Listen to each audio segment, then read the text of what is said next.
When you have a caring mindset, being accountable becomes second nature. It becomes part of your DNA. When you are accountable, you do the following. Take action yourself. Take personal responsibility for your actions. Make a deliberate choice to act. Think deeply about the consequences of your actions and set high expectations for yourself so you can inspire others. In other words, when you are accountable, you no longer pass the buck or hope they find a solution to a problem.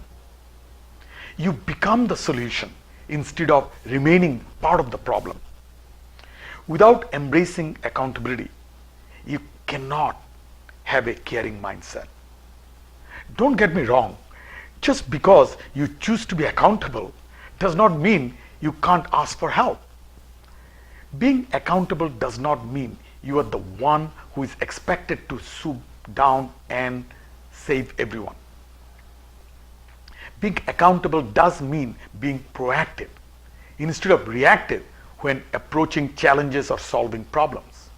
In fact, an important part of being accountable is knowing what you don't know. It means you know enough to ask for help when it is needed. I'm someone who makes a living being brought into organization to provide answers. But that does not always mean I have them. What it does mean is that I'm accountable enough to help find the answers and be part of the solution.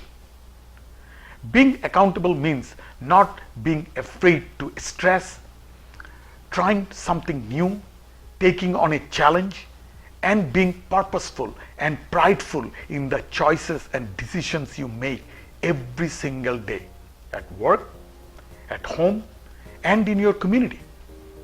Ask yourself what you are doing to embrace accountability. Are you making mindful choices? Are you thinking deeply enough to make a difference with those choices? Do you set your expectations high enough to inspire your customers, your children, your family, your friends?